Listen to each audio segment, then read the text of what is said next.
Hello, and welcome to another episode of the Footstep Show. My name is Cecilia, but you can call me C. Today we'll be talking about marriage, spice it up and make it work. And my guest today is from all the way from Ghana, Reverend Dr. Abraham Boateng, also known as Abraham Little. Welcome, Daddy. Thank you. I'm so grateful to see. How are you doing? I'm doing good by God's grace and mercy. How about you? I like your Ghana jersey. Thank you, thank you. I'm doing good as well. So who is Dr. Boateng? Wow, interesting. I'm a Methodist minister. I teach at Trinity Theological Seminary. My areas of specialty are New Testament homiletics, that is the practice of preaching Christian leadership. And I'm passionate about youth and ministry. I was born in Ghana. I grew up in Accra. Yeah, I studied in, most of my studies is in Ghana. I did my PhD in Germany. And I'm here. And Sisi is my friend and Obri is my brother. Nice, nice, nice, nice. So when we talk about marriage, spice it up and make it work, what is marriage in general? First of all, let's understand that marriage is something that is, from a Christian perspective, that is created by God. So from the account of Genesis, God said it is not good for the man to be alone. I will make a helper suitable for him. So God created marriage. That is what we say as Christians. Those who come from a sociological point of view also will look at marriage from a certain dimension. But as Christians, one, it's a creation of God, and two, God has his rules and regulations for marriage. Now, legally, marriage is between, from the Ghanaian context, is between two people who have the capacity to marry, who have the capacity to decide for themselves. So the legal age, all things being equal, will be 18. If 16, then you have to be with consent. But normally people will not allow their children to marry at 16, or people will not go to marry at 65, 18. So they have capacity. Somebody who has sound mind, who is not under duress or influence and have willingly accepted to live with somebody and gone through all the necessary rights and requirements, and in a Christian context, maybe blessed by the church or blessed by a man of God, we can call this thing marriage. But it is a lifelong union also of one man and one woman who have consented, who have agreed to live together.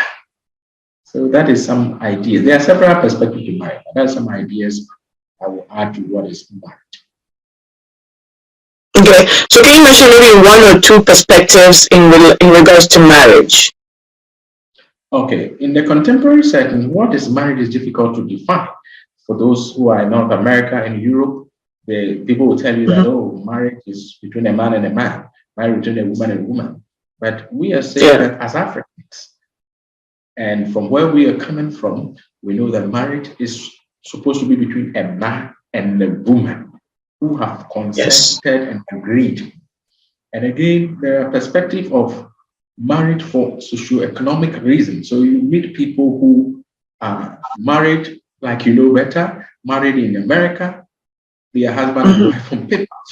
There are people who are married in Germany, husband and wife on paper, but they are not married because of socioeconomic. So these are other perspectives I'm trying to talk about. Okay, all right. Great to know.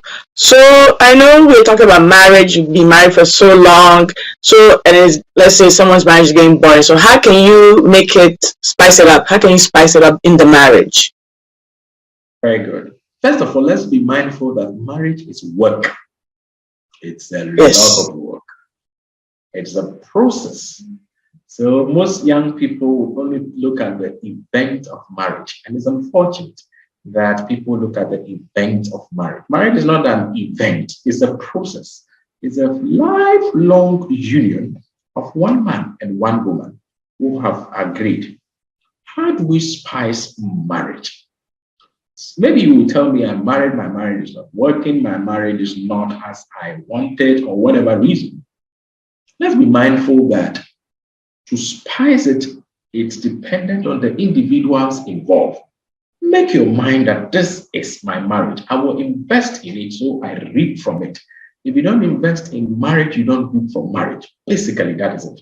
So to reap from marriage, the best of it, you have to invest. And some of the investments, as we will tend spicing it up, will include trying to go up board, leave the rules once in a while.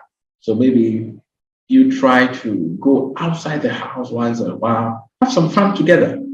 Don't let things be too official and formal always. That is daddy, that is mommy. No, it's once in a while, change roles. Today, daddy is going to cook, and mommy allow daddy to cook. He cooks, whether it's nice or not, it brings joy. We laugh, we smile, we are happy. Once in a while, go out, go sit at a quiet place. Once in a while, do funny things, do crazy things that the two of you can laugh, can have memories together. And these are some of the things. Next to the idea of spicing it up also is to understand that for those of us who are in North America, in Europe, and other parts of the world who will be watching us, let us be mindful that the economic situation we find ourselves, the context we find ourselves, put pressure on us. And we always have to either go to work, have to go to school, have to do this. Once a while, take a vacation. Some will say staycation. Not just traveling anywhere, but spending time with your wife, with your husband, being home alone. Maybe for those who are married, you don't wear any clothes, the two of you, no children, or it's not necessarily sex or no, but just be you.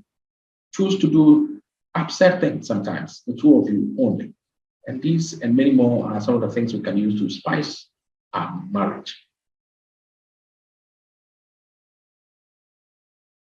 All right. So I know you were I know in the marriage, some people like before they got married, when they were dating, they used to do like maybe going out together. They were going for dates.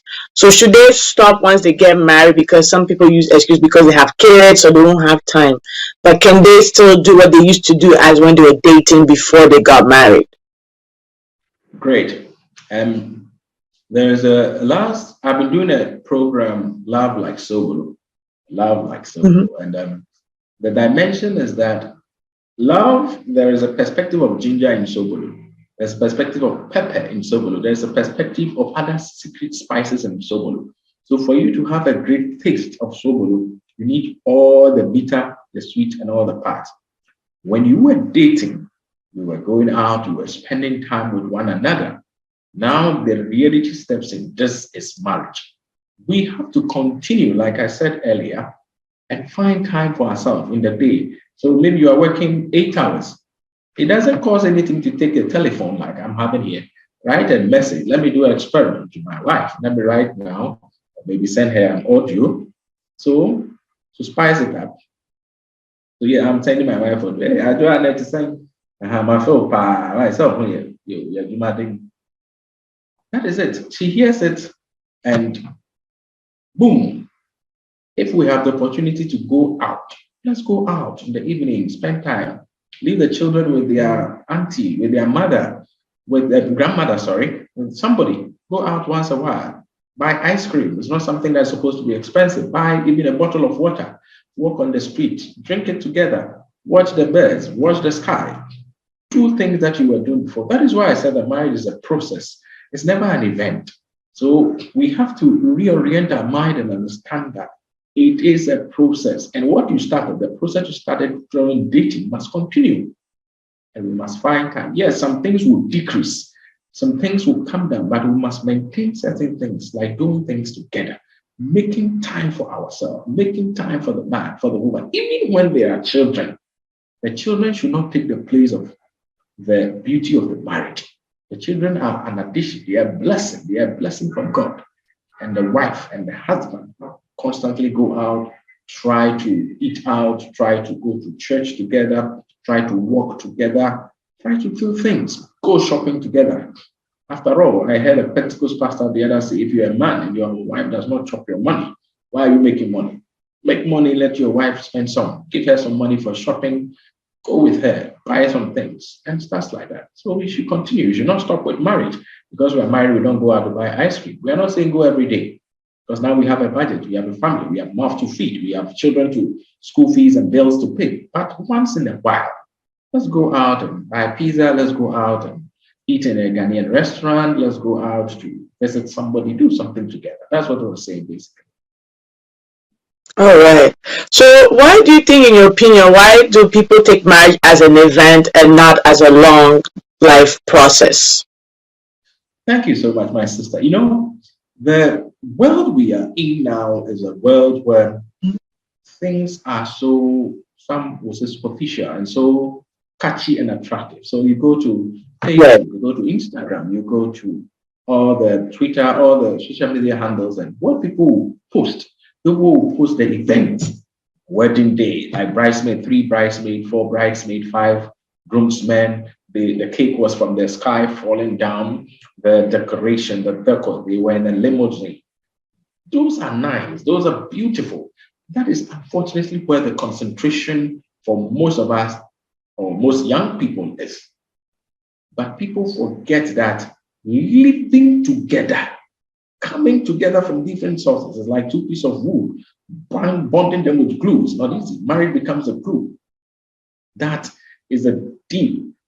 Staying under one roof with the same guy, waking up to see the same guy, how we manage anger management, how we have money issues, how we have time management, and a whole lot of things. And young people today don't think about those things. They oh, yeah, the wedding was nice. Yeah, I like it. Oh, the gown, it was from where? That's all we want to hear people talk about. But you may not even have made your wedding will not maybe not be glamorous or so, but there are people who are married wearing maybe what you're wearing. You can wear your jersey and marry. There's no rule anywhere, no law anywhere that you have to wear a gown, you have to wear a suit, you have to be in a certain position before you marry. No. What is important is that the mind, the heart, you understand what you are entering. That becomes the process, and you work towards it, and you understand that you don't have results spontaneously, but you have results continuously. Results come continuously. You be offended, you forgive, you are forgiving, you live together, you fight together, you smile together, then you move forward. But all that we hear people talk about, all that people are interested in is the day in the church. My friends will come. I went to my friend's wedding. It was so nice. There was breakfast, wedding breakfast. There was brunch. There was supper. After that, there was barbecue. Oh, they dance. We are rehearsing wedding dance. Oh, yeah, we like it. We like it. Go, go, go. Those things are interesting if you have the needs and if you have the time. But those things are not marriage. And social media is pushing these things and pushing it so strong that people get so influenced that I have to do so, I have to do same. Hey, what color is pink, black, and cosmic blue? Some of the colors, recently somebody sent me a wedding invitation and the colors written there. I said, wow, I don't know this kind of colors. How am I going to get them? And that is the idea of events, society, production, grooms and photographers, videos, and the like promote the event dimension of marriage. Marriage is a lifelong union. Great. So would you say that like social media handles can put peer pressure on people? That's why like maybe sometimes they always think about the event and not like what comes after them, like the marriage event. Sure. And people will be struggling with their marriage. Yeah, surely. Not just social media, but even society put pressure. So your sister is getting married, your friend is getting married. Maybe we are in Toronto, Canada. We are all coming to Ghana. The event itself is beautiful. It's nice. It's nice, you see. But the point in question is that after that, if the people don't understand the essence and the reality and what goes into marriage, then they are messing up. And people will save a lot of money, thousands of dollars, thousands of euros, thousands of cedis, millions, just for the day. We want to hide ride in a limousine because society gives you a certain position, a certain prestige, a certain status. Wow, not the way they live the hey, the man, wow, this lady, wow. And that status seeking, status perspective forces a lot of people. So the peer pressure comes from social media, comes from society, comes from peer, comes from family sometimes. He said, for our family, we are the fees, we are the BOATENGs, we are the Aites, we are the we are this. So we have to have a certain standard. So it comes from all sectors, but social media is really fueling it and putting a lot of fire under to burn a lot of people who will only consider marriage as an event and want to go heaven and earth to make the event nice. I had somebody who said that, oh, if I have a glamorous wedding and it's just a day, I'm okay. I said, wow, you don't really understand what marriage is. Wow. Great. So we'll take a short break and we'll be right back.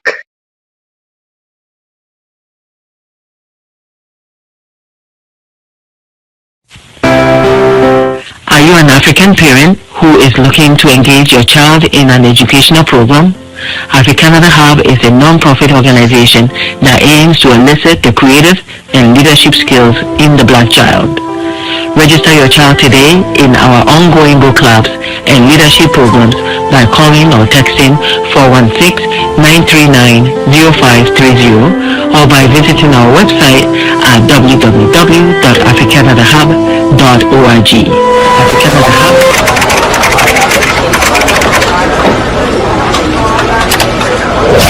We are all capable.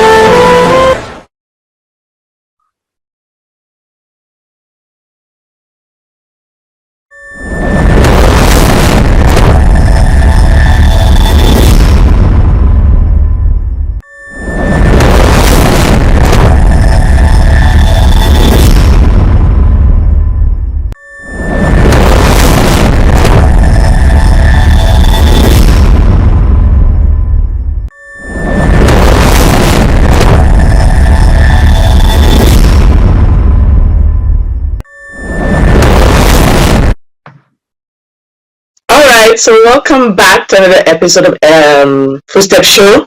If you're watching live, we are live on Facebook, YouTube, and don't forget to follow us on Instagram, Twitter, YouTube, and Facebook on Footstep Show. And don't forget to invite your friends to join us to like our pages on social media handles. So we are talking about marriage, spice it up, and make it work with our guest, Reverend Dr. Abraham BOATENG, also known as Abraham Little. Welcome back, Reverend. Thank you. Thank you, my sister. So we're talking about like marriages and how it can put peer pressure and society pressure on other people. That's why people don't really understand the purpose of marriage itself. So what can we do to reduce that peer pressure from societies and from social media handles? Thank you once again. There's a basic solution to that. The solution is, why do you do what you do? Period. So if you want to have a glamorous event of marriage, why do you want to do it? If you have the means, fine. If it is you, have a reason for that. Don't do it because somebody did it.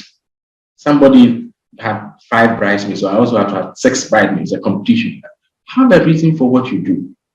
The next thing is that understand that after it all, it is you alone and your husband or your wife that you are in that house. We will go. If it is serve yourself, we have all the food in the world. You eat and you still go to become the 2 of you. So we should take premarital counseling serious. And pastors, counselors, psychologists, people who are involved in premarital counseling should also make sure that people who are involved in this process who want to marry understand what they are doing and get it and try to imbibe it in their heart, in their spirit, know exactly what you want. If we do that, then we are on the path to helping curtail. I can't say that we will be able to eradicate it completely, but we can help to curtail, help to minimize. Then again, churches must stop some kinds of preaching we preach all across board. Because God has blessed you, then you have to have some material blessing. Yes, God blesses us and blesses our material blessing, but the concentration is not on material blessing. God's blessing transcends that. It's more than that. Again, parents and guardians should not put undue pressure on their children that do things this way, your friend did that way. Society should not expect certain things from certain people because your sister went this way, your brother went this, your friend, so you also should go that way. Then above all, you yourself think after that glamorous event, What are you going to eat? Are you going to take a loan to do all this? And after, what happens to the marriage, the two of you? It will be better to spend less on the event of marriage and save more and have more for the process of marriage. Right. Great. So why is it important to spice it up in a marriage? Great. So living with the same person every day, and in the morning, in the afternoon, you see the person's face. If you do everything the same thing the same time, it takes the spice, it takes the joy out. So to spice the marriage is very important so that you can have variety. Variety is the spice of life. You can have new dimension to things. It's the same thing you're doing, but new dimension. The same thing that is being done, but done in a different way. And that is what we would term as spicing it up. So, for example, if you prepare salad or you have cake, you prepare cake, after that you put icing on the cake. The icing just put the cake in certain shape and type, but the cake is still the same cake. That is the beauty of it. So you maybe even be attracted to eat cake because of the icing on it, the sugar craft on it. That is the same with marriage. Yes, we are married. The constants of proportionalities are there. Husband, wife, we have our duties. But occasionally, yes, for example, let me give you an example. As a man, once a while, go to town, go to the shop, go to Costco, go to any of the big places, look for the punches for your wife, the small size. Oh, my wife, I bought these ones. Wear them, let me see. Wow, it's good. You too, as a sister, not every time that the birthday you buy in Ghana is that they buy bobo kits. That is singlet and handkerchief for the husbands. Not every day you buy handkerchief. Once a while, ask your husband. And there's a new iPhone 13. Look, I'm buying for you. I'm spreading you. I'm spoiling you. I want you to feel good. Once a while, sit him down. Say, look, today I want to shave you. I want to shave your beard for you. I'm shaving. I'm applying the cream. Keep quiet. Let me do it for you. It's like, wow, what is happening? That is the little things. Once a while, you the man too. Once a while, understand that when we are every day the same format, it takes the beauty out of it. One will go out of ball a bit, and get something unique for her. Do something small for her. Take care of the kids. Let her sleep. And that is the beauty of spicing. I understand. Not necessarily glamorous. When marriages are spiced, then their longevity is expanded. They can have a long time. When marriages are spiced, those who are involved will enjoy it. When marriages are spiced, it gives peace at home. When marriages are spiced again, we see that the couples can attain their God-given potentials and they are rich in life. So if there's variety, there's newness, there's creativity, there's things that make the marriage interesting every time, we will clearly understand that the marriage will be solid, robust, and can stand a lot of things. Great. So I know we talk about how it's very important to spice up in the marriage, but what if, let's say, the husband or the wife is trying to make it work, but their partner doesn't want to spice it up? How can they make it work regardless? Very good. First of all, it takes two to tango in marriage. And Paul said something that as much as it depends on you, live at peace with all men. And in his argument, again, Paul will argue even to a point that even if your wife or your spouse is not a Christian, you have to make the person feel the essence of Christ. That's the argument of Christ, of Paul. If the other person is not willing, we don't live on an island. Once you live with a person, whenever there's a problem in marriage, we have to ask the question, now on there, okay, what happened last time? So there will be cause and effect. And whether you like it or not, when two people are living, one will be the cause, one will be the effect, irrespective of what the terms. So if the other person is not willing to spice up, you spice it. Do your best. Put in your best. And once the person is a human being, love conquers all things. Love conquers all things. You will touch the heart of the person. And maybe you have to spice yourself. Sometimes we'll say that the other person doesn't want you to spice and think I've done all my best. But there are basic things that we do that put the other person off, that put the other person from the equation. Let's bring them to the equation, then the spicing process can proceed. Again, If maybe there is a particular problem that is hampering or hurting the two of you, try to solve that problem before you spice. That is what I think I can say. I think anybody will want marriages to be spiced. While the person is in the marriage, I think he or she will want new things, irrespective of what the problems may be. So will you say that communication is key in marriage? Wow. Everything about marriage is communication. So we have sexual communication, verbal communication, non-verbal communication. Marriage is communication, basically. So there's a German expression that says that you cannot not communicate. It's not possible. Even you not communicating is complicated. So what we're emphasizing is that in marriage, don't assume your husband knows what is in your head or your wife knows what is in your head. Say, tell him or her. If there's a problem, talk about it. And let us create the atmosphere to the point that we can express our views and express them from our heart. The only place you are supposed to be able to express your views clearly without restriction is the home. So if your wife was, oh, it doesn't look nice on you, and she knows that you are saying the truth. But if she was and you cannot say, look at her, or you've created the atmosphere that we cannot critique one another, then we are raising some other context that is not helpful. Next is the fact that let's zoom into an aspect like sexual communication. If things are going certain path, certain way, and you are not interested and you don't like it, talk to your wife, talk to your husband that you did this, I was not happy, or you did this, I was happy. So that what makes us happy, we put in more energy. What makes us sad, we take it out. So communication is the number one thing. Like I experimented with my phone. I took my phone, I sent my wife a voicemail. You have to voicemail messages, like her, share her, everything. Yeah.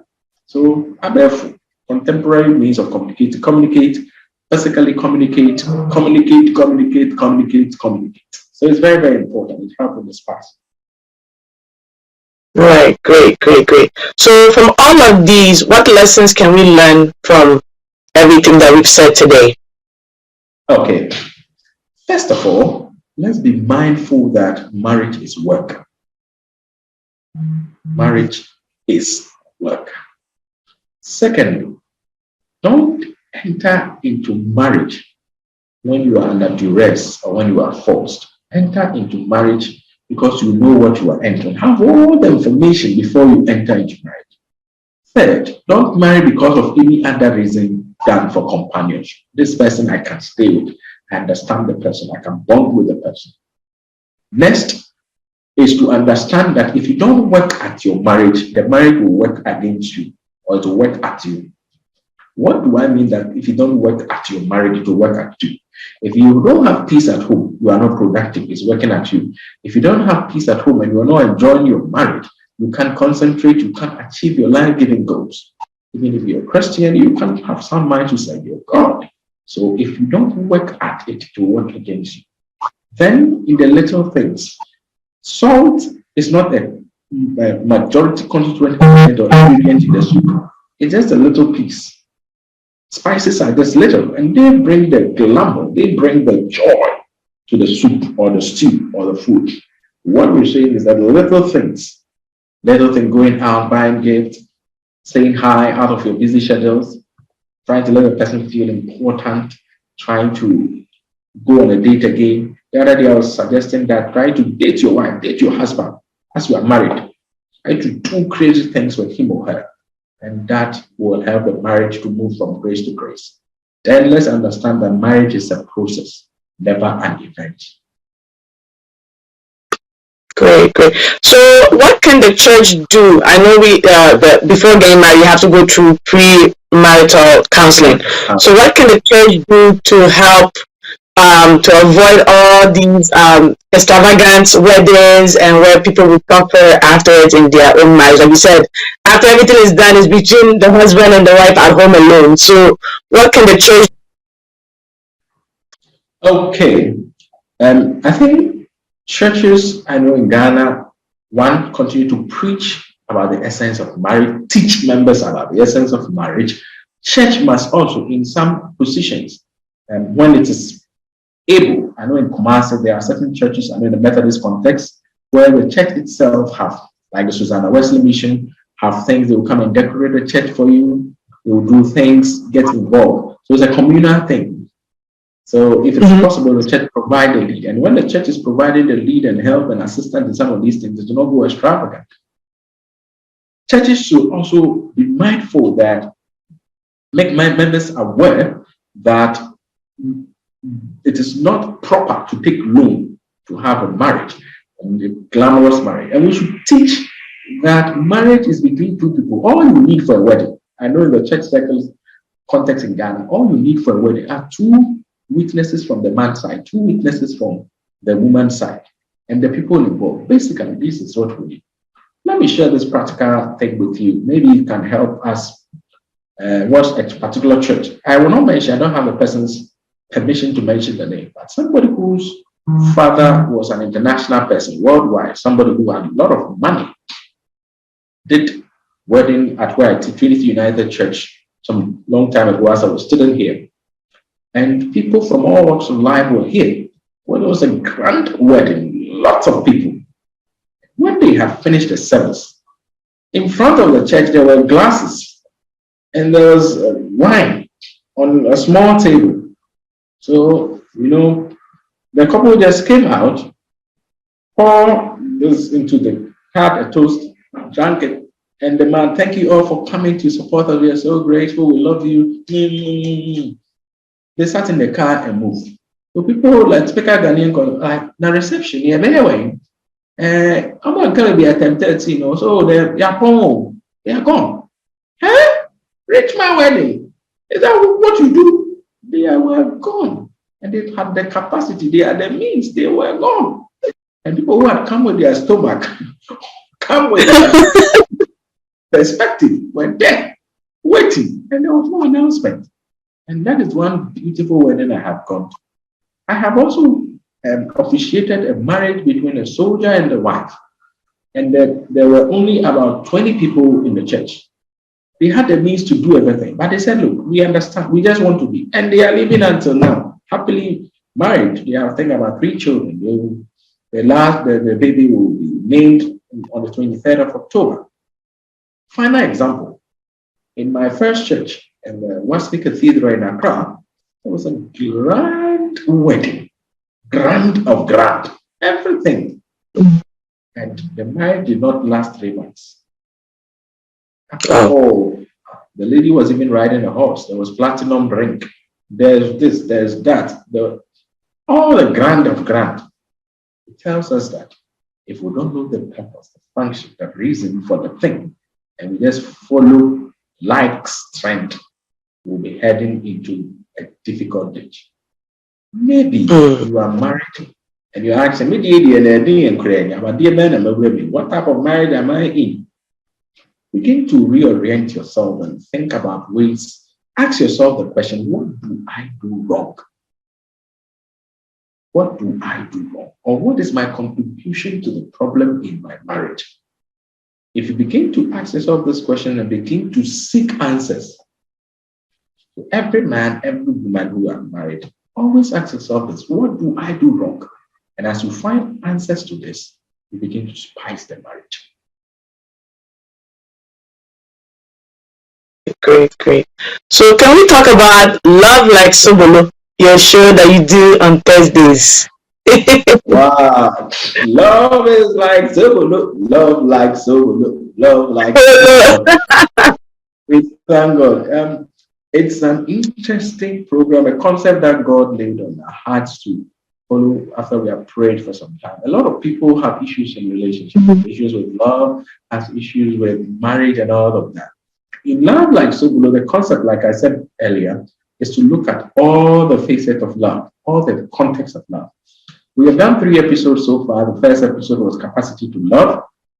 And in that, we try to understand that people feel that I have to be this big so I can have love. No, you have to be who you are. And after the show, a young lady called me, and that is a joy of what we do. She said she feels that God did not create her well. And she feels that She's not in a good body, but thank God that now she will love herself. And that is great encouragement. And every lady called me crying that now she knows that she needs to love herself. If you don't love yourself, who do you want to love you? So that's the first show we have done. The second show was to demystify love. What is love and what is not love? So, for example, I say I meet Sisi today. Somebody meets Sisi. Oh, how are you? Oh, I think I love you. Then tomorrow Sisi calls. Hey, hello. My rent is due. As for me, you have to swipe.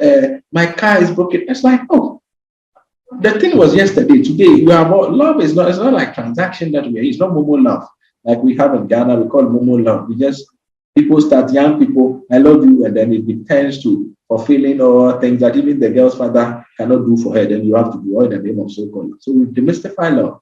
We look at love from the perspective of God, parents, and we've understood what really love is. And then the last episode, we try to know who to love. Well, not everybody that you have to give your heart to. And that is it. In the next episode, we'll be looking at Marry Me. It's an interesting episode. So we'll challenge everybody who is listening to subscribe and to subscribe to Wonderful Footsteps also, so that we can all continue to learn. It's a show every Thursday. The interactive segment is on Thursdays on Facebook Live, 7 p.m. GMT. And then there is a video to that explains also on YouTube that is premiered Sundays. So we have 3 videos on Pastor Little GH. It's one word, Pastor Little GH on YouTube. You can like and share, and then especially to young people, so we can also be a blessing all around the world. Thank you so much. Great. So your final message to our church viewers. To our church viewers, want to let you know that irrespective of what is happening, irrespective of whether you are married, about to marry, whatever type of marriage, first of all, if you're about to marry, look for somebody who will love you for who you are. Look for somebody who you can be happy and sad with, somebody who is willing to learn and to improve. That is more than enough. Don't look for somebody who has money, who have this long. If you're already married and the marriage is something else, my husband is not this, my wife is not this, try to change yourself, try to work on yourself, try to ask yourself this question, what am I not doing right? And again, if there's a willpower there, try to work on new things. Try to experiment new things with your husband, with your wife. Otherwise, be submissive, like the Bible says, husband, love your wife, so that you can spice it up with attention, with gifts, with spending time together. Should not always be work. It's kind of open or Canada or the we are also DB. Buy something, chop some. And scan out for America or the light one, lady, vacation, stay home, cook together, fool about with your wife, with your husband, enjoy the wife of thy youth. So this will be my last word. Marriage is a process. Marriage is never an event, and marriage is work. If you work at it, it will work for you. God bless you. Thank you so much. On behalf of myself and the entire Footstep Show, I want to say thank you so much, Reverend Dr. BOATENG, for giving us all this insight. It was beautiful. I'm pretty sure my church viewers enjoyed all this. So thank you so much. So please don't forget to watch Love Like So Below on Facebook. We will share the page when in due course. So right after the show, we will share the page. So thank you so much again. And it was nice to see you again. Thank you so much. Thank you. And thank you to you. God bless each and every one of us. God bless us all. Amen. All right. So thank you, everybody. We'll see you again in another episode of the Footstep Show. Have a great evening and have a blessed weekend.